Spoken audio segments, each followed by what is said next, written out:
Let's talk about this other leak that who knows, right? There's a lot of generals around the White House, but there was a leak that came out about Donald Trump and his behavior with the generals in discussing Afghanistan. Tell us about that. Well, I mean, to me, this, this had to come from the generals who were in the room, I assume, or their top assistants. And this was a discussion of the new Afghanistan policy, which the Pentagon has been working on for some time under Mattis. And Mattis, of course, recalled that Trump very ostentatiously said that he was turning over all this policy and turning over strategy to the generals. He was not going to personally involve himself like that awful Barack Obama did. So they've been working on a policy. You know, Afghanistan is a quagmire, as we all know. We've been there for 15 years. People have been there for centuries, right? Yep. Trying to dominate or tame or, pull some kind of a victory out of that place, and it's never really worked. So here we are, and they're trying to figure out something to do. And Trump apparently goes off on his generals, and I mean in a very crude and kind of, puerile way, talking about how I want to win. It's been 6 months. How come we haven't won? And saying that he'd spoken with a bunch of veterans who told him that the leadership over there was just terrible and he wanted to know why. And then saying, and this I thought was very interesting, he didn't understand why China was getting quote, minerals out of Afghanistan and America wasn't, and he wanted to, he felt like NATO wasn't doing their share, of course, and that we needed to get some of those minerals out of Afghanistan.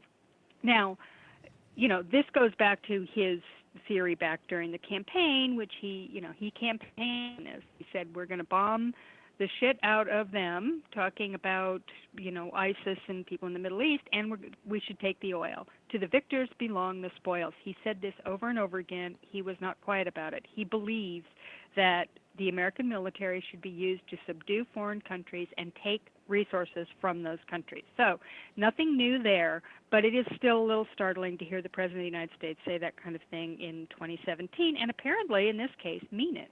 Now, what's interesting about all this is that aside from the veterans that he's been talking to at some rallies, I guess, I don't know where he's hearing from these folks, he also has been listening to Eric Prince, Betsy DeVos's brother, very close to the Trump family, apparently, who is well known as the Blackwater guy, the guy who, ran that mercenary company in Iraq.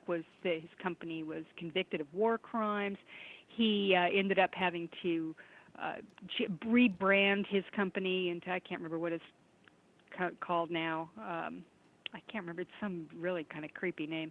But in any case, he and another military contractor have put together a plan for Afghanistan, which would essentially be a colonial plan. He wants to put in a, quote, viceroy, and he's based this on the British East India Company in India, a century ago, or over a century ago.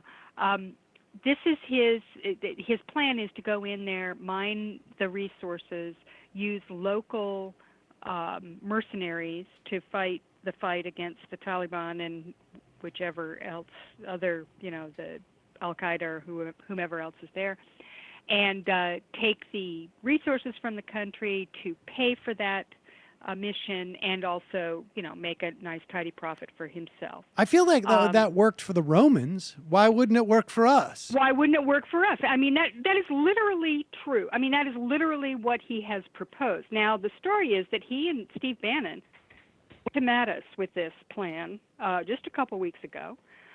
They had, they've worked it all out.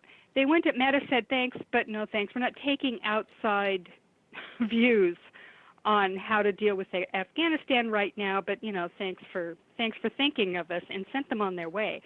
But clearly, this is something that Trump is hearing about. It's something that he thinks is a good idea. Now, this is a shocking departure for American foreign policy, national security policy, military policy. And the idea that he's actually thinking about this. Now, this new story of him talking to the generals, he didn't explicitly endorse his plan, but when he started talking about the minerals and all that, it Yep. seems pretty clear that's where he, somebody's been talking to him anyway. So, And I he mean, this is, claims that he spoke to military personnel on the ground and compared them to talking to the wait staff yeah, oh my at God, yeah. the 21 Club, and how the 21 Club made a mistake of closing down for a year and hiring a consultant who told them only to increase the size of their kitchen, and it was really the wait staff who really knew what was going on there. It turns out that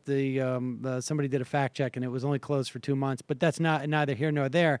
The point is that it's Donald Trump again. Remember, Donald Trump during the campaign famously said, "I know more than generals, anyways."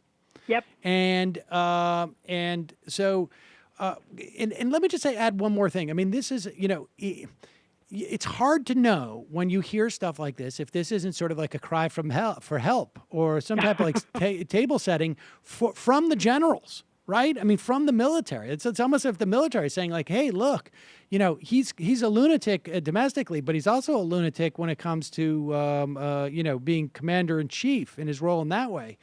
But one of the other things that struck me is like I saw the reporting on this story. It was an NBC reporter who addressed the fact that he just doesn't understand how hard it would be to take the minerals out.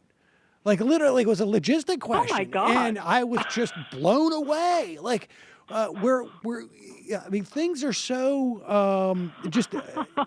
That was just one moment of this week that was equally as insane to me about it as everything else.